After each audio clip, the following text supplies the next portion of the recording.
Hey y'all, I wanted to check in. My first week's grocery delivery has arrived. So here we are. I spent $49 and some change, so right on budget.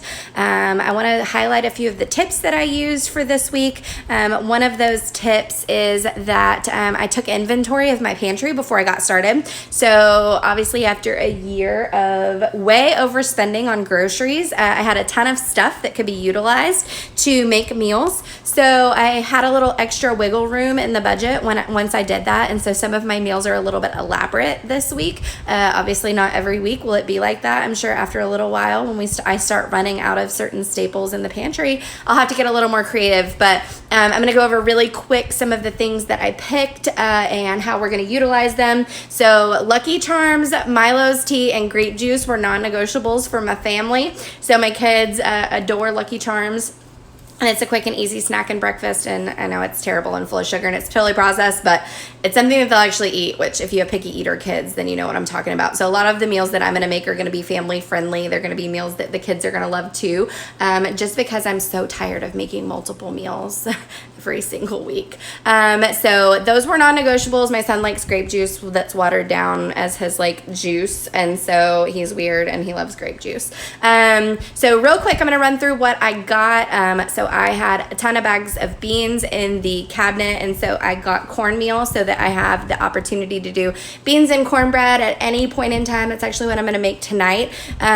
So this cornmeal mix is going to last me forever. I'm going to be able to make cornbread and beans whenever, the need arises. Right now we still have some leftover Christmas ham, so I'll be able to throw that in there too.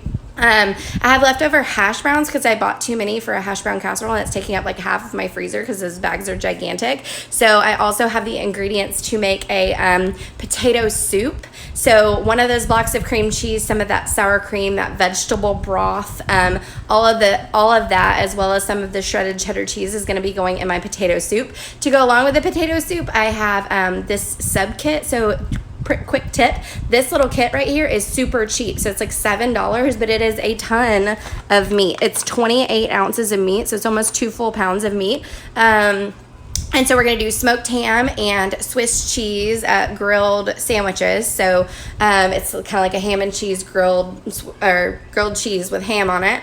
And so that's going to go along with the potato soup for the meat eaters in the family. I also got the ingredients for $1 Million spaghetti. I don't know if you're like me, but I have like 27 open boxes of thin spaghetti noodles in the cabinet, and not all of them are the same size or anything, but a $1 Million spaghetti casserole, it doesn't matter. So that's what that pasta sauce is for. That's what I'll use the ricotta cheese, some of the sour cream, some of the cream cheese, and then some of the mozzarella for as well. And so that was the onion is for that also. That was a pretty expensive choice, but I wanted to change things up a bit and not just make plain old pasta and sauce, because you guys all know how to do that. So I wanted to be able to share an actual recipe.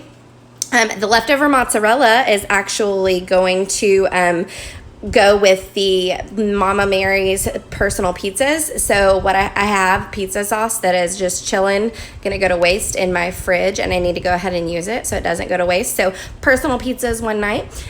You see the Gordo's cheese dip, that's one of the more expensive things that I picked up. It's almost $5, but it's really worth it. It lasts a long time. And I have chicken and I have shrimp in the freezer that needs to get used. And then I have a ton of rice in the cabinet too. So this is an easy chicken and rice, shrimp and rice dish that's really cheap and goes a long way and is great for John for lunches because he loves to take that for lunch. And then of course it could be dinner for the kids one night because they love chicken and rice too. So that's there. You guys are going to think it's gross, but John loves beef stroganoff hamburger helper, but I beef it up a lot. So it's also going to have some of this leftover sour cream in it. It'll have some heavy whipping cream in it that I have in the cabinet. I throw like a little sprinkle of Parmesan to give it some kick. So you see the meat for that, and you see the hamburger helper pack for that. We've got the 12 grain bread. It's something that we just do not skimp on at our house, because if I get crappy bread, John is not going to eat it. And so we splurge a little. That's $3. But that loaf is going to last him a week or two. And that bread stays fresh a lot longer because it's one of those double bagged kinds. I did not, obviously, plan on having this giant thing of mayonnaise, but I had gotten mayonnaise because we have a ton of eggs right now because I had bought eggs for all my holiday baking and didn't use all of them.